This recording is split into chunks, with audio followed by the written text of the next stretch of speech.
Hello, Daily Drafters. Today is Monday, November 22nd, and thanks for joining me for today's Daily Draft.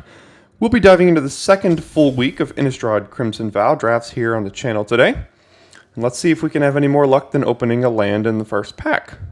I think that's the third or fourth time we've done that. Maybe half the drafts we've opened a land in pack one, pick one, so that's been outstanding. Let's see, so now that we're getting into the second week here, we have a little bit better idea about what some of the better commons are and so forth. So looking at this pack, I'm able to see that Gift of Fangs being a removal spell is pretty important to have in this format, as we've talked about all the bombs that are floating around. Some of them are even X2s, so we might be able to kill some of them with a Gift of Fangs. Markov Purifier is a gold card. I think objectively better than Gift of Fangs, but it is gold, so I don't know if I want to start with it. I have really liked Arm the Cathars, though. Every time I've cast it, and every time it's been cast against me, it's been punishing. So if we could take this and lean into a little bit of a red-white or even green-white, potentially even black-white aggro deck, this can fit in really, really well here. Voltaic Visionary, haven't seen this on the battlefield yet, but I do really like the Cathars. I'm going to go ahead and take this card here. See what comes our way. So I do see a Bleed Dry, and Bleed Dry is very, very difficult to pass up in this format. It's the best removal spell at common, maybe except for the 1-mana red removal spell, but this kills anything on the battlefield. If we were to stay white, let's see, Panic Bystander, 2-mana 2/2, whenever it or another creature dies, you control dies, so you gain a life, and at the beginning of your end step, if you gain 3 or more life, you transform it into a 3/5 that can gain Death Touch. Doesn't seem as good as Bleed Dry. Olenbach Escort. Little finicky, but I think we can't pass up a Bleed Dry here. It doesn't go particularly well with our aggro Plane of Armed Cathars, and this is a white card, this is a black card, but we really can't pass up a Bleed Dry. So we'll go ahead and take that. All right, here, going forward, Demonic Bargain, no. Archghoul of Thraben. So I've had this cast against me a lot, and a lot of the time it misses the zombie, so it's usually just a 3-mana 3/2. Sometimes you can put that card into your graveyard, which is okay. See, Blood Hypnotist here, 3-mana 3/3. Can't block. Whenever you sacrifice one or more blood tokens, target creature can't block this turn. Very good aggressive card. Heron of Hope, good black-white life gain card, which we might be leaning towards a little bit. I'm leaning towards Hypnotist or Heron here. Bleed Dry goes fine with Hypnotist because red-black has an aggressive version of vampires, and I think that'd be all right. So I know it's branching into a third color here, but there's not really any black or white cards that really, really draw me in, right? So here we are in the next pack. Radiant Grove, not good enough as an aura spell. Both of the red cards not really drawing me in. I've been very impressed with Traveling Minister. It just does really everything you need to do. In black-white, this gives you a little bit of life gain. In white-red, or even in white-red, it's a little bit of an aggressive card. I have really liked Traveling Minister. Gluttonous Guest is another card I don't think I've given its full share over the course of the format so far. It just does a lot. I've played a couple of off camera drafts here that this is kind of overperformed for me. But I'm going to go ahead and take the Minister, and maybe we can even end up red-white. Blood Hypnotist not being an awful card in red-white.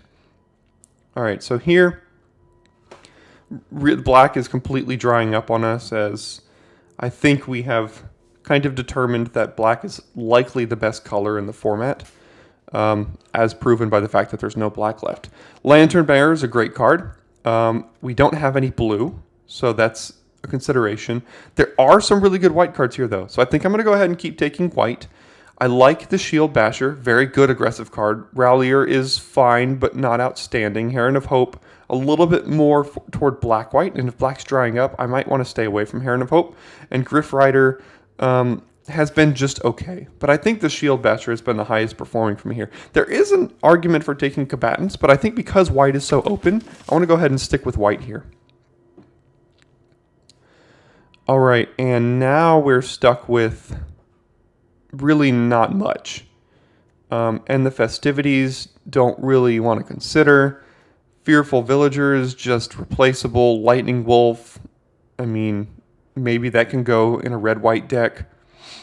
There is just an Evolving Wilds, but if we're thinking we're going to end up aggro with all these white cards, Evolving Wilds isn't that its best? I think I'm just going to go ahead and take Lightning Wolf here, but I'm a little disappointed with the pick. Not that we really have much of another choice, so let's go ahead and take Lightning Wolf. And just as I say black is drying up, we see a Diregraph Scavenger, a Gluttonous Guest, and a Blood-Crazed Socialite, all of which I'd be very happy to have in a black deck. Now, if we're leaning black, well, we're not really leaning anywhere here, but there's no white and there's no red, so we're going to be taking a black card. It'll be one of these. I really like the Scavenger. It can go in life gain. Socialite goes in black-red vampires, and Gluttonous Guest can kind of go in both. So this is a really tough pick here, but because this can consider to go in both of the decks that we could theoretically end up in, I'm going to go ahead and take the Gluttonous Guest here. All right, so Vampire Slayer, 2 mana 2/2 with Vampire Death Touch. There is another Combatants that I talked about here. It's not a vampire if we were going to consider going black-red. Ceremonial Knife is a card I haven't really talked about, and as I've played more and more of this format, I think blood tokens are super important. I'm going to go ahead and take Combatants here just to lean a little bit aggressive either way. But Ceremonial Knife is not a card to sleep on because it makes blood tokens on cue. And that's a huge advantage in this format. Just blood tokens basically mean you can't flood out for the rest of the game if you don't want to, right? So let's take a look at our curve. We have 0 2-drops so far, unfortunately. So I think I would take Rallier over Slayer in a regular, in a vacuum here. But because we have 0 2-drops, and if we're looking to be aggro, we just need a mass of 2-drops. Okay, so all red and white cards here. Maybe a little bit of a signal, but none of them are particularly great. I'm going to go ahead and take removal here. It's not outstanding removal, but it is removal. So we have a Lightning Wolf and a Heron of Hope. Okay, so the Heron of Hope wheeling is a good sign. It's not at its best in red-white, but it is a flyer that can also gain life and make it hard for your opponent to race. We already have a Lightning Wolf, so I'm going to go ahead and take Heron of Hope.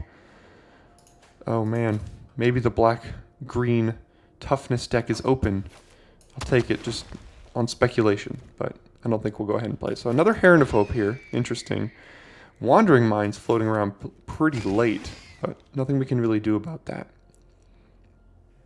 All right, here in pack 2, let's see. Notable commons, Hookhand Mariner, Blood Fountain, Skywarp Scob. It's not a great pack for commons, honestly. Uncommon's not great. Cobbled Lancer probably being the best of them, but we're so far away from blue. But there is a Thalia, Guardian of Thraben here.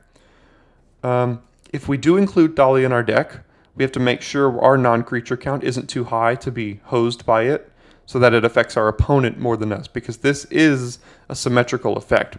Everyone's non-creature spells cost 1 more to cast with Thalia on the battlefield. But a 2 mana 2/1 First Strike works great with something like Arm the Cathars, works great with Traveling Minister, works great with the Combatants here. So Thalia is a really good aggressive pickup for us here. Removal being so important in this format, I don't think we can pass up on an Abrade.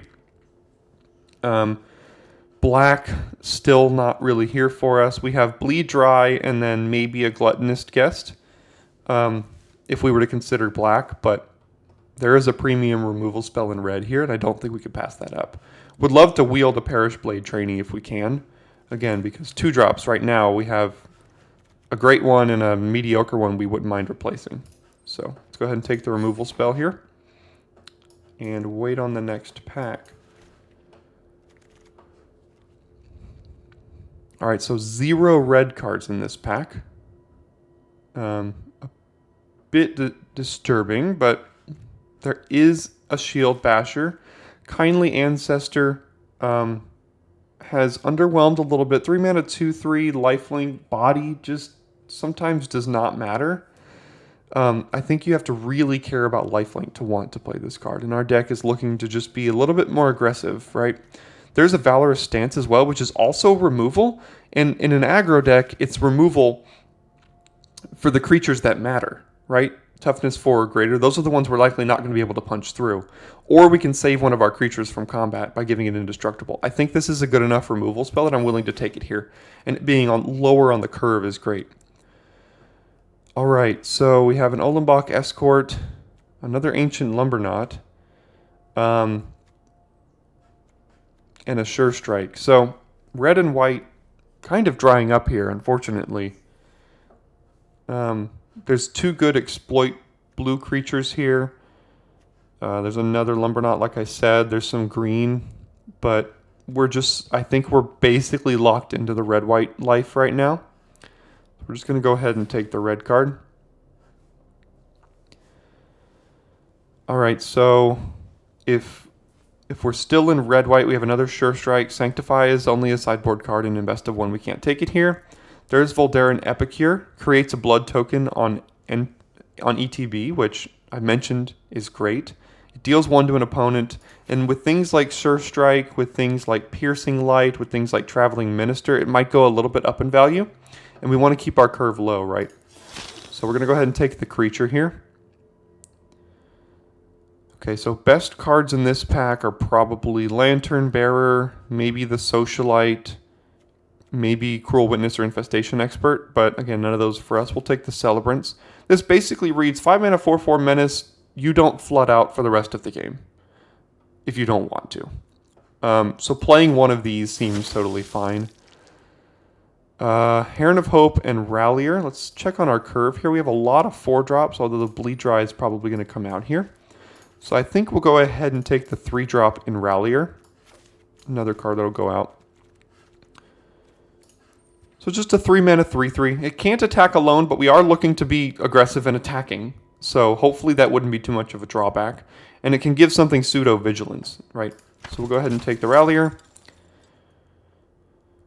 Lantern of the Lost, Wedding Invitation, Kessig, Flame Breather. None of these really fit into our plan here, so I don't think we're going to consider playing any of them. I'll go ahead and take the red creature just in case. And fortunately, no white. This makes me think pack 3 might be good to us because we have not passed a lot of good red or white cards. Flame Breather, not for us, like I mentioned. I doubt I'd play 2. Blood Servitor, I mean, it's a body that gives a blood token. I don't think I want to play it, but we can go ahead and just put it in the sideboard here. Good. Daybreak Combats is a card we can play. We'll go ahead and take that. Wash Away, Syncopate, Sporeback Wolf. It's pretty good cards late, but none we can play. Is that our third? No, this is the first one that came by. So green, red, white, or green, black, seeming to have been wide open this draft, but I'm not sure how we could have found ourselves in it. All right, so here we go. Let's see. Hopeful Initiate. 1 mana, 1/2 with Training. 3 mana, remove 2 1/1 counters from a creature you control to destroy target artifact or enchantment. So basically this reads 1 mana, 1/2 with Training. So it might attack as a 2/3 on its first attack, which is pretty good. I mean, a 1 mana 2/3 is pretty good here. There's another Combatants. There's another Slayer, Ridgewolf, Celebrants. We only have 2-drop creatures. But I'm going to go ahead and take the Initiate here. It's a rare. We haven't played with it yet. I think it has the ability to be good. And if there is an artifact or enchantment on the battlefield and we've kind of gotten this going a little bit, this could be really, really good for us. So this is the 1 mana red removal spell I was talking about that has really risen up the ranks because Exile in this set has been very important, right? Things like the Shield Basher and the Doom Dissenter in this pack alone match up very poorly against the Bolt. So I think we need the removal spell. Looking on the wheel, I'd love to get back a Shield Basher if we can. It's probably the only card I'd consider playing out of this pack if it came back. So we'll take Flame Blessed Bolt here. All right, so I think we need to go with another combatants here. It's either that, Beguiler, or Celebrants. We could take another Celebrants, but that's a little high on the curve. And as an aggro deck, we want to be staying lower. Yeah, so we'll go ahead and take combatants. And we need to be on the lookout for 2-drops here. I would take just about any 2-drop that comes our way, as we say here. So we've got a 1-drop and a 2-drop. Unholy Officiant's not one we're looking to play. Olenbach Escort, we don't have the +1/+1 counter synergy to really make work. So I'm debating between Vampire Slayer and Voldaren Epicure here. I think I'm just going to go ahead and go with the 2-drop. We have Minister and Epicure already for the 1-drop slot. So let's go with Vampire Slayer. Wow, we could have had a really good deck there, but we have a really good removal spell here. That could have been a lot of fun having 3 of these. There's another Phalanx here. I wouldn't be surprised if this wheels. Let's go ahead and take the Great Removal spell. Good to see this. All right, so Griff Rider and Fleeting Spirit. Fleeting Spirit, so an amazing curve we could already have in this deck is Hopeful Initiate into Fleeting Spirit. You know, Fleeting Spirit is the only 2-mana 3/1 at common or uncommon in the set, if I'm not mistaken. And for training purposes, it's really good. It also, if you start flooding out or something, you can start pitching cards to blink it, all this kind of thing. So you can start doing some interesting things with that, right? So creatures get +1/+0 and target vampire control. Let's see how many vampires we have. We have 3. I think that's not even a vampire. Blood Hypnotist and the Celebrants and the Epicure. Yeah, I don't think we're playing anything else in this pack, so we'll go ahead and just take that. So we have 17 creatures right now, which is good. There is an Imprisonment here. I mentioned early on in the format why I don't think this card is great. However, since then, I've been hit with bomb after bomb after bomb on the other side of the battlefield, and sometimes you just need a card that removes it. So Imprisonment has gone a little bit up for me, right? I like Combatants a little bit more than Slayer, but because we're lacking a little bit in the 2-drop slot here, I'm going to go ahead and take another 2-mana 2/2. None of these cards really for us. Let's see. So 2-mana enchant creature gets +1/+1 until end of turn, and you get a 1/1 flyer with it. I don't think that's good enough for an enchantment. We'll take it, but we'll just throw it in the sideboard. And none of these for us.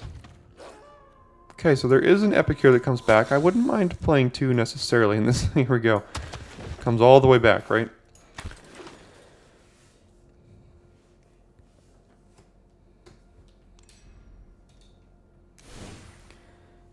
All right, so here at deck building, let's take a look at our curve. We'll go ahead and remove these. I really do like playing 16 lands in aggro decks. We do have a little bit of flood insurance with this deck, though. We have these 2 ways to make blood tokens. Let's see what else.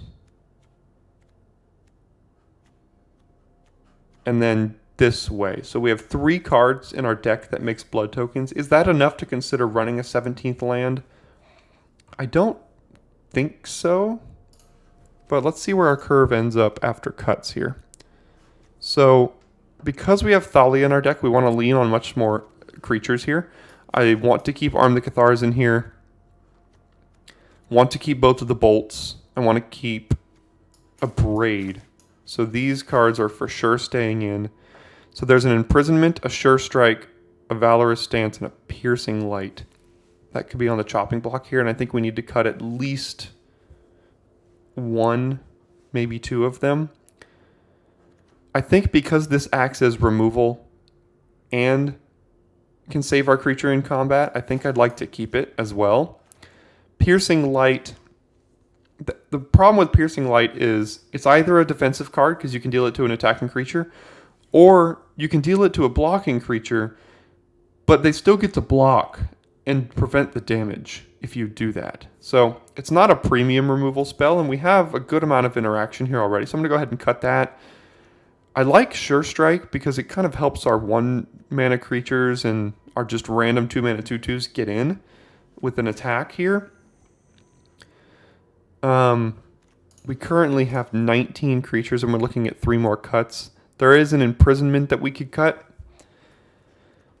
But like I mentioned, with the amount of bombs that show up on the other side of the battlefield, having access to unconditional removal is pretty important. It also has the ability to make a blood token if you flood out with 5 mana, right? So that means we need to cut 3 creatures, putting us down to 16. I don't think we need 2 Heron of Hopes because we're not really leaning on the life gain. I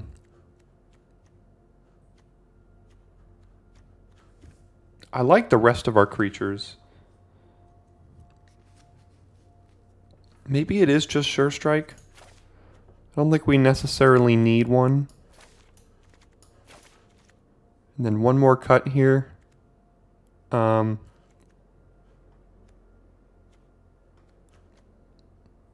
Possibly, or actually we could just run it like this with 16 lands, which I think I like. Because we have 3 4-drops and a 5-drop. With a couple ways to rummage to get there early in the game. I think I don't mind running it back like this. So we can adjust if needed as far as the lands go, and I'm sure we'll just go ahead and get mana screwed every game here, but you know. I do think 16 lands is fine for aggro decks. 8 and 8 seems good. Yeah, no real reason to go 9-7 in any direction here, so yeah, let's go ahead and run this little aggressive deck back and see how it does.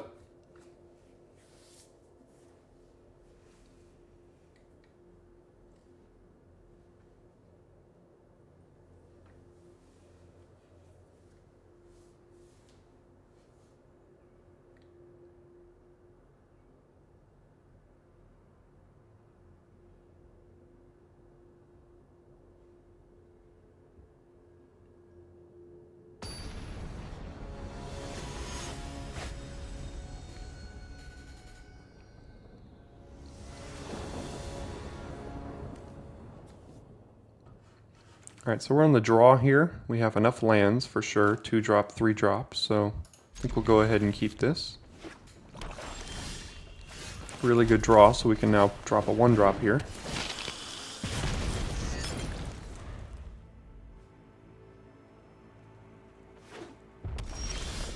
No play for them.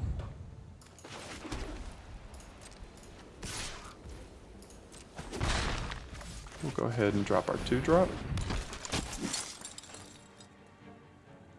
Now they're getting priority. Interesting. Okay, so red-black that's looking to splash blue. Okay. Alright, so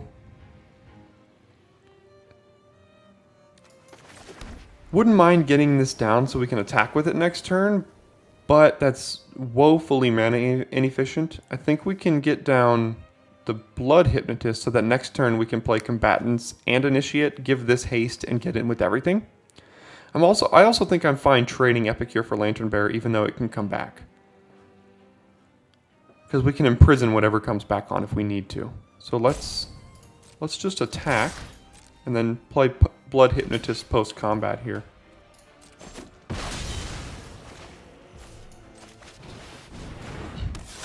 And with this blood token on the battlefield, it can kind of help us get through a couple of damage if we need to.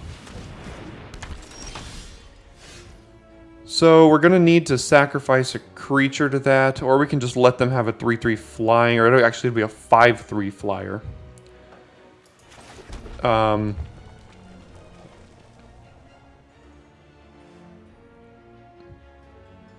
think we let them have the flyer, and then imprison it next turn. Assuming they don't have a backup play to that, which they very well might. So let's go ahead, play our combatants here.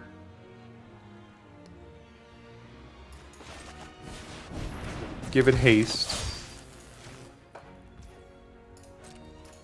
Get in.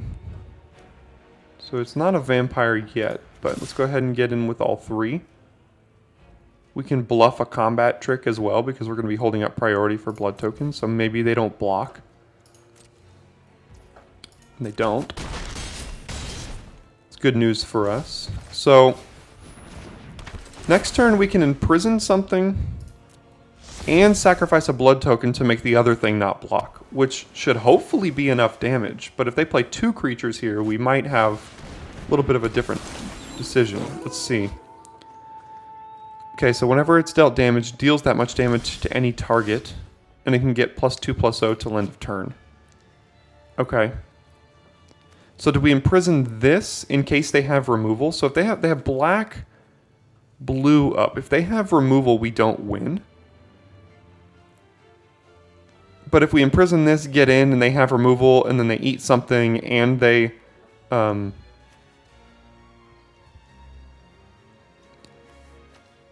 they'll be able to like eat the initiate and then deal 2 to this and get this down, and that wouldn't be very good. So let's go ahead, get the imprisonment on the loner. They are getting priority, so they have something. We'll go ahead and sacrifice this to make this unable to block, and now they have to remove something, but they're going down to 1 now, even if they remove like our hypnotist, for example. So let's see what they do. We do get the training trigger, which is nice. Let's see what they have. Okay, so they have growls. They gain life too, so that's a little bit unfortunate for us. They are going to 3. Do we play the land? We have a couple other ways to make blood tokens, so I'm going to go ahead and say no.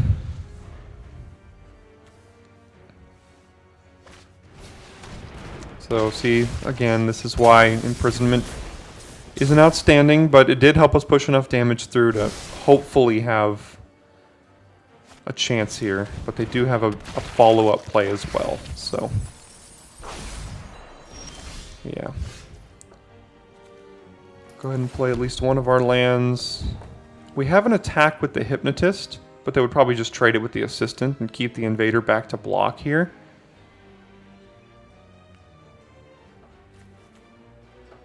I think we need to force that trade. They could also block with Butler and return the Loner.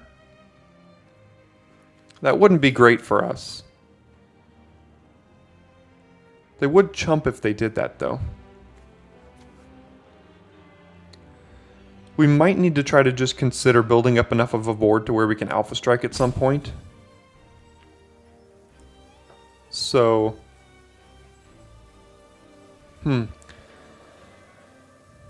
yeah, I think... so the Zombie Slayer... Vampire Slayer, I mean, trades for anything on their side of the battlefield. Blood Hypnotist gets in and trades with anything, or they can chump.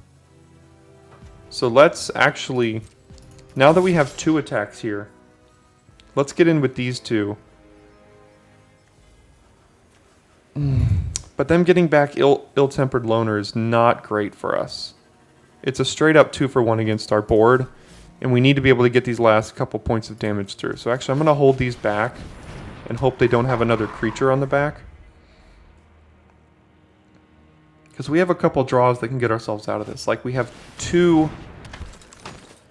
of the 1-mana exile removals, which can get rid of either the farmer or the butler now. And the butler wouldn't even trigger if we used that, so... possibly thinking about giving something flying here. Yeah. Okay, so that gets it out of the range of our exile removal.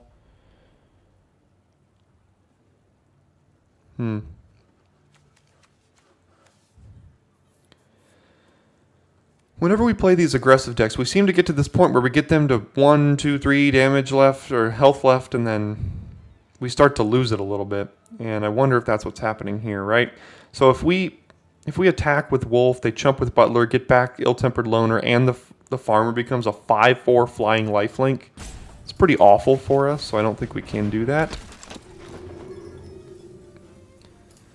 Just go ahead and do this. So they will attack with the farmer to gain some life here. Follow it up with another flyer. So there's the bolt I was talking about. Right now, on this board, it's really only good against the Butler. So I think it's what we need to do.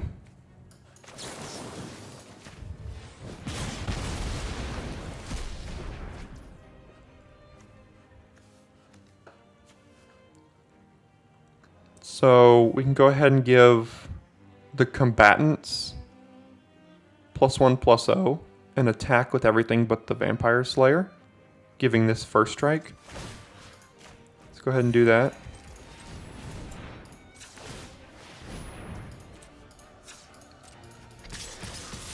So they would have to trade, and the wolf is probably going to get in, so they might double trade here, let the wolf get in for 4.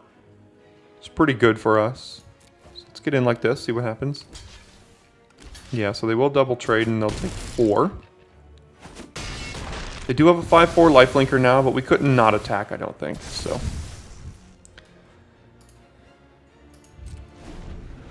We still have a good attack with the Lightning Wolf. They are going to attack with, I guess it's not a farmer anymore, the Harvester. They don't have another play.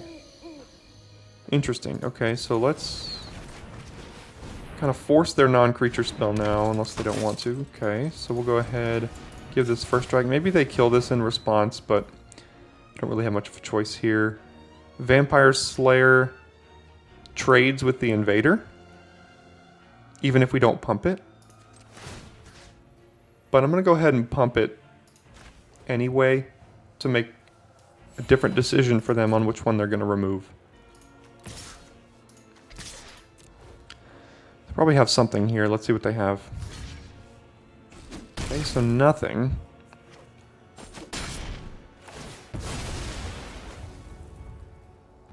Interesting. Okay, so they do have a 5/4 flying lifelink, which is just not great news for us. They are going to get in with this, so they likely have a creature backup. Let's see what they have. There it is. We have good attacks against that, though. And we have a chump blocker if we need to. Let's go ahead and play this. We'll gain 2 life, because our Minister is going to go ahead and trigger when we pump Dahlia. And then we'll get in... Oh no. Well, I certainly punted that one, didn't I? I need to play the land, give that first strike. So, it's a bit of a punt here, unfortunately. Yeah, that could come back to cost us, but...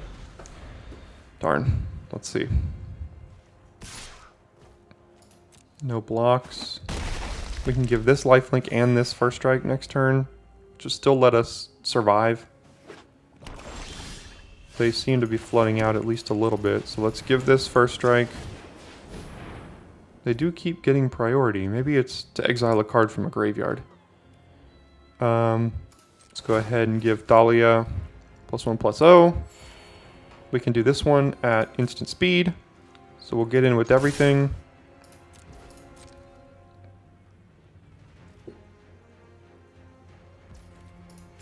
We'll get in with lifelink. That's fine. They're taking 7 here. So if they have an enchantment, I suppose we lose. Yeah, not attacking with that wolf was a huge mistake. So let's hope it doesn't come back to bite us. So someone's going to lose next turn. It's either them or us. Let's see what they have.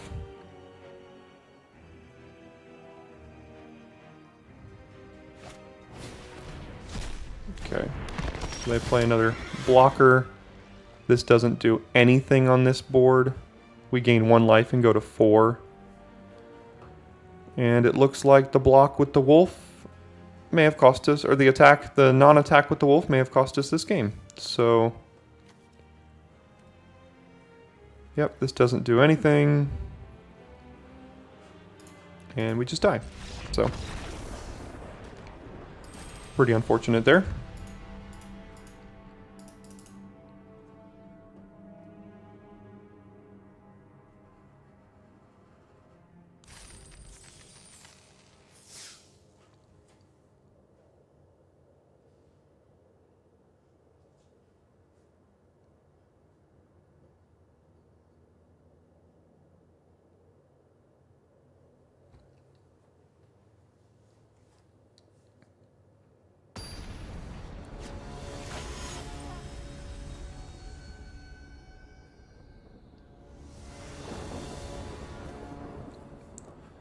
1 drop, 2 drop, removal backup. Seems fine to me. We might hold off on playing Thalia on 2, considering we have 2 non-creature spells in hand.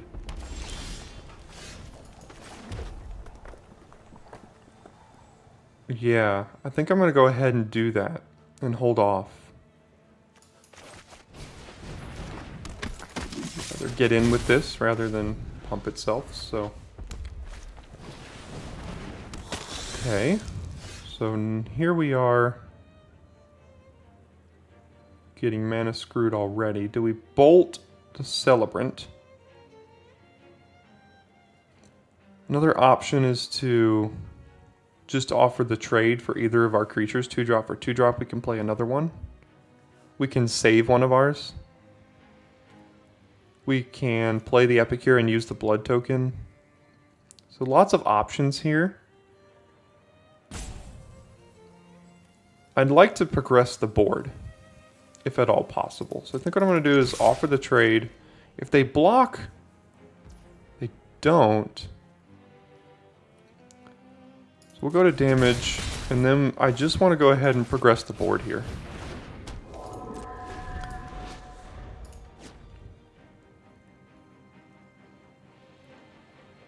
They might have tripped up on mana as well. Okay, no, of course they drew out of it, so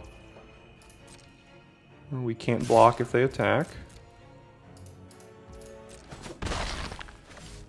See what their follow-up is.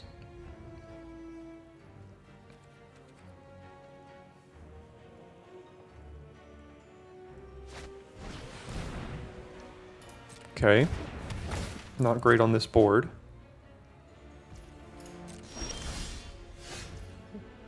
Another card we can't cast, so...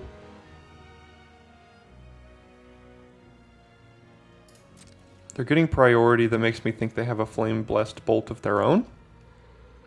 They could also just have the Wedding Invitation trigger here.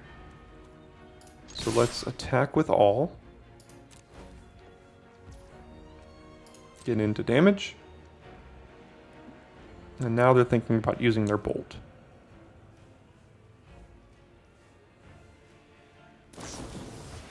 There it is. Do we want to save it?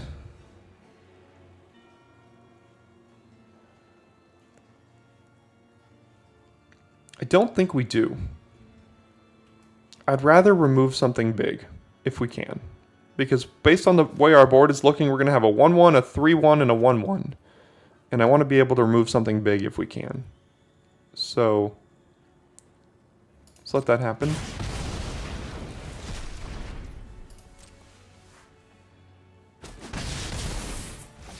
And then we'll get him with the Epicure, and I think we will discard something to the blood token. And I'm wondering if we do it now so that we can attempt to hit a land drop. We have triple removal here with our board. As long as they don't remove our board, we can kind of survive and get through because we can remove almost anything they play. Assuming we draw a third land. And even if we don't, we have a couple backups here. So I don't actually know if I want to use the blood token. I would debate discarding Thalia to it.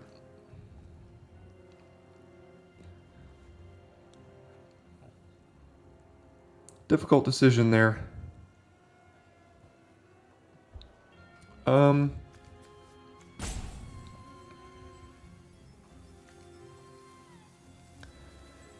I think I'm going to risk it by discarding Thalia.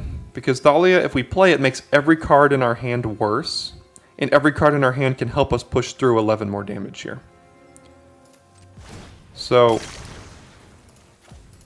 that's the reason I'm going to go ahead and discard Thalia. And then we miss another land. Although we do draw more removal. So let's hope we can hit, ideally, a mountain next turn.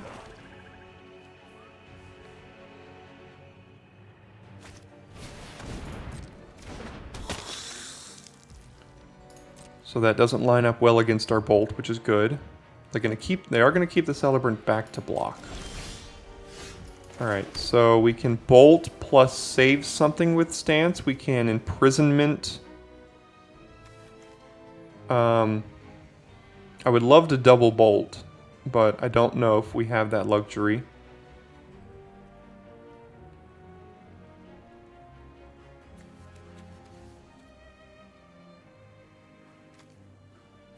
Let's go ahead and bolt this. I think we can just use Valorant Stance to save whatever creature, which is probably going to be the Spirit against the Celebrant here, because they left it back theoretically to block with it. But if they want to block either of the 1/1s, we'll just let that trade happen. Let's get in there. They likely block the Spirit. Yeah, so I think we can give it Indestructible. And the next turn we have an unconditional removal to get through 5 more damage. And if we draw any land, we have 2 removal spells if they play an X2. So let's give this Indestructible.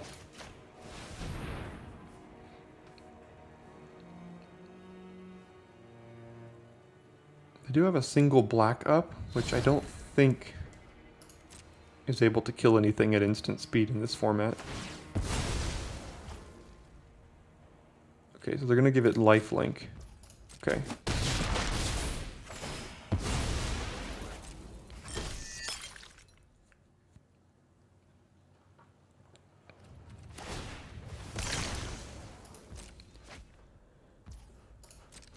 Alright, so they're at 11. We have 5 power, but... So there's a large creature we can imprison. Yeah, whenever it attacks. So it won't be attacking.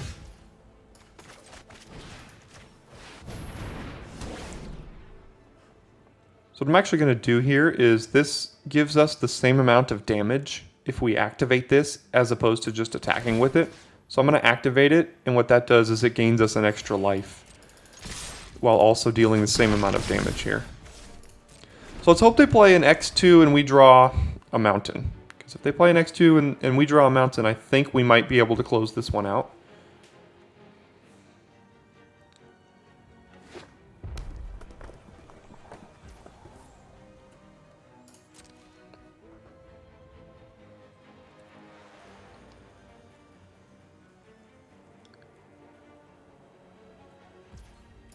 Okay, so they're holding up a removal. We have no choice but to play into it. We'll give it to itself. Because they have removal, I don't want to activate the Minister this time, because that would be missing out on a damage. So there's their removal. Can't do anything about it. We can get them down to 1, though. And we have double removal backup. Although they could play something with enough toughness that these are invalidated. But let's see here. A Braid works nicely on that. Wouldn't be surprised if they used their blood token here trying to search for another bolt, which is why they tapped the way they did.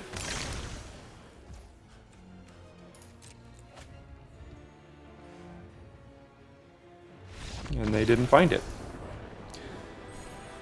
We got them down to 1 there, and we're actually able to close them out. So, let's see if we can do that against more opponents.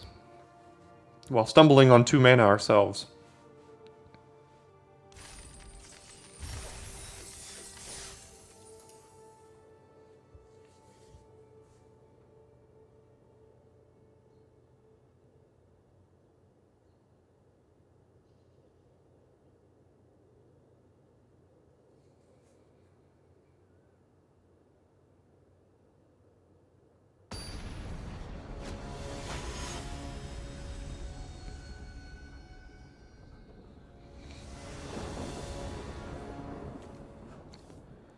Alright, we're on the play here. 1 drop, 2 drop, 3 drop if we need it. Great hand as long as we draw at least 1 land. Which, last game we didn't, but... Can never mulligan this. No play for them, and we drew that land. So let's get our 3-1 down. Get in for 1, and see what they do on the back.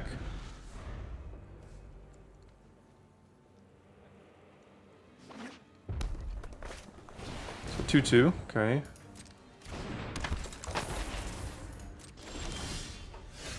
So Unfortunately, our combatants doesn't line up super well against that.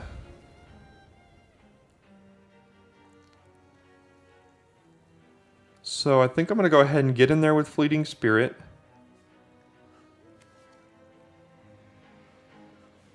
We can go ahead and offer that trade, and then play Slayer, use the blood token on our planes.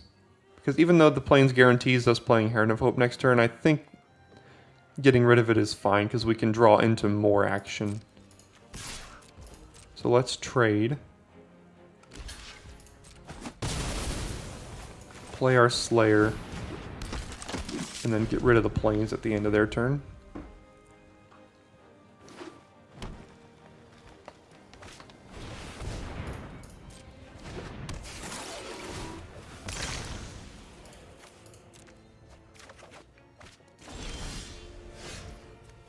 Okay, so we have a good attack here.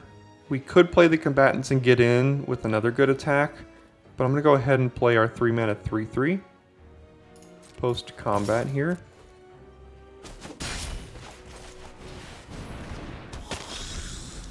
Combatants is a kind of card you want to wait till they're pretty low life total when you're able to get in a good attack with it out of nowhere, because a 3-mana 4/2 with haste, it's a pretty big deal as far as getting damage through, right?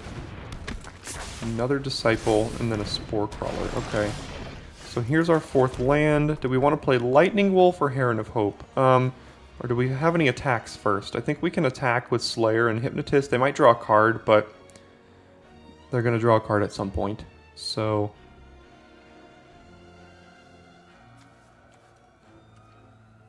yeah, let's get in with these two.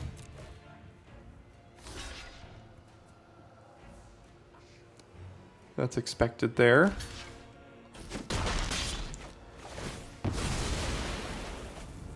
So would we play Wolf or Heron of Hope? Because at some point they're going to end up with a 5/5 here, which is not going to be great for us. So the Wolf is going to have fewer turns to be able to get in. So that's the reason I'm going to play the Wolf here. If we waited next turn to play the Wolf, then there's a chance it has 0 turns to get in for damage.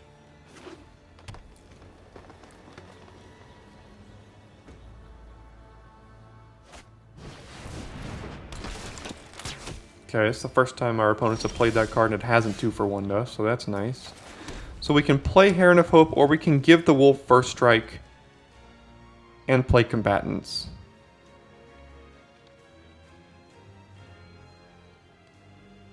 I think I'm going to go ahead. There is the chance they have possibly a Braid, which would kind of blow that out.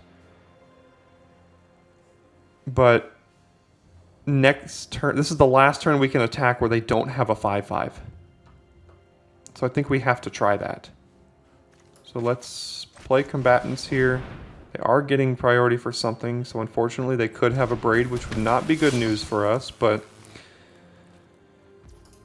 if we leave the Wolf back, it will never attack. So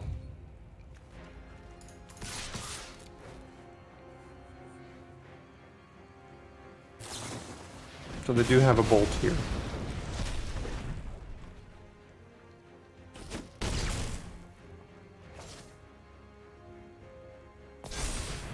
So, thinking about removing a 5/5, all I can think of in our deck is Imprisonment.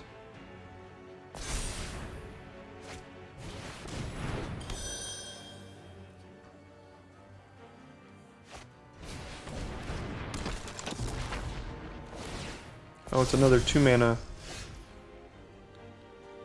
3/1.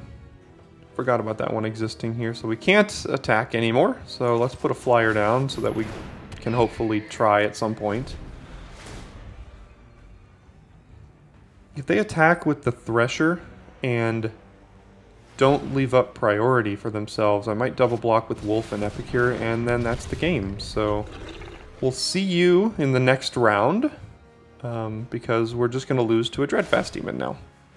Welcome to Innistrad Crimson Vow.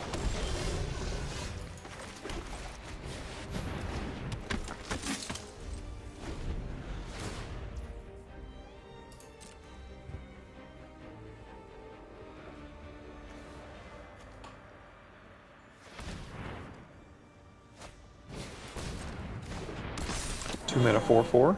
Seems pretty good. They're going to go ahead and smack us for 12. We can't do anything about it. And then they're going to have 4 6/6 flying tramplers. Okay, sure. Yeah, this is just ridiculous. Okay.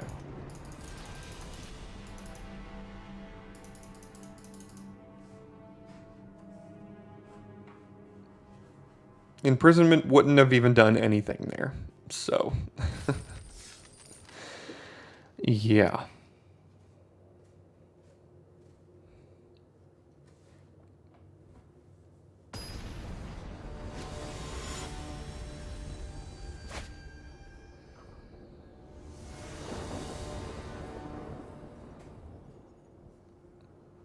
Alright, so we're on the draw here. They mulliganed. We will not be.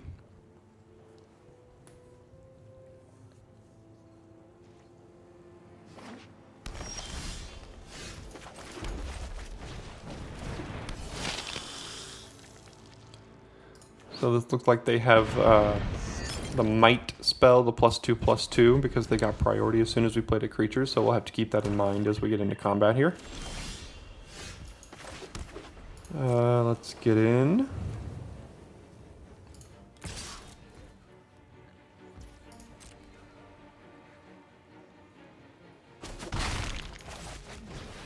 Play our 3/1 and hope we draw a land next turn.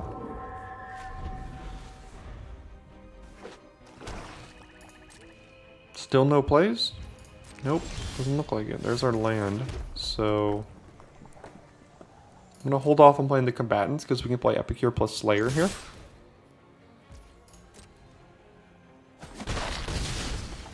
And then we can have Imprisonment push some damage through.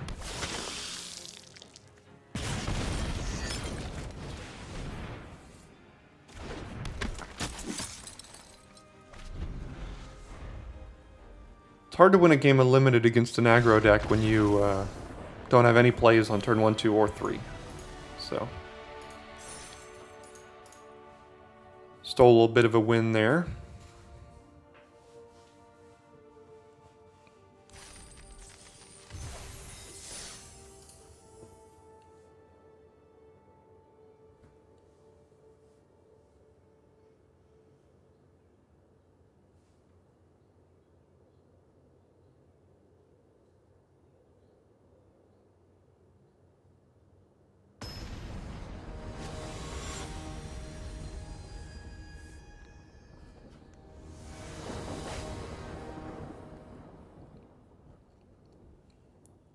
Okay, so we can't cast any cards in our hand with this, so I think it's a pretty easy mulligan. This is better here, so we'll keep 6 and we'll get rid of one of the combatants here. Good draw, now we have a 2-drop.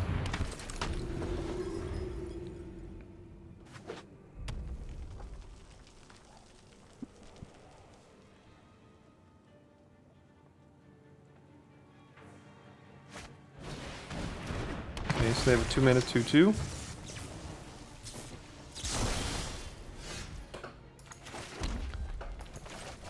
We won't be attacking with Minister or blocking with it, so let's go ahead and gain a life here.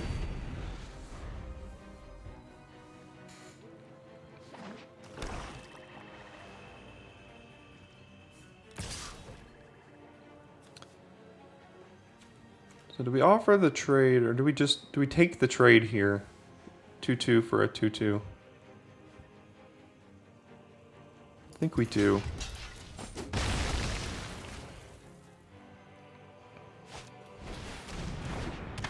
Beginning of your end step, if you discarded a turn, you get a 3/3. Okay. So let's play. Let's actually go ahead and get in there with the Minister. I don't think they're going to block, but it'd be great if they did. We'll get in there with that. Play our 3/3. Hopefully they don't play an X4.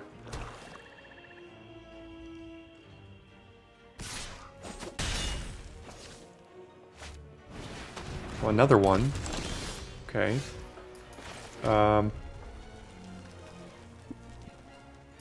Guess we're playing combatants here.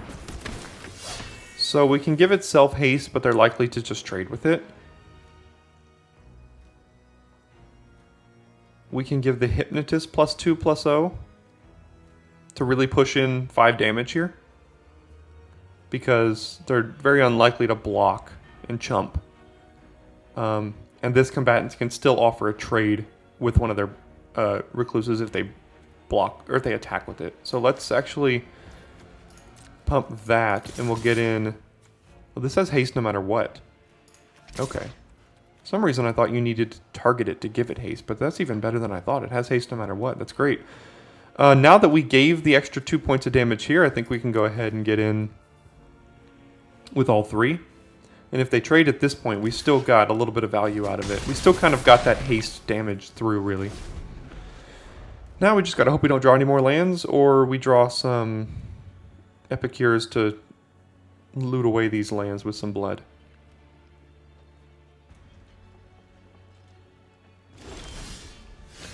Right on cue.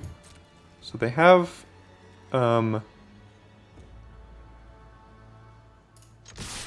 something here, but we can't not attack.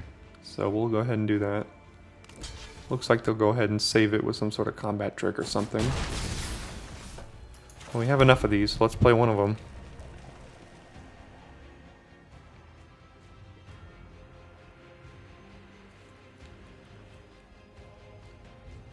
So our 5-mana Celebrants wouldn't be awful here. Because we can get 2 blood and be able to... yeah, this card exactly. Instead, we draw another land, so that's nice. Can't attack.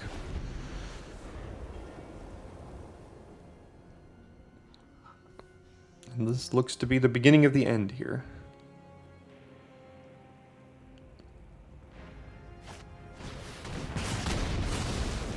Alright, so we'll go ahead and end up with nothing.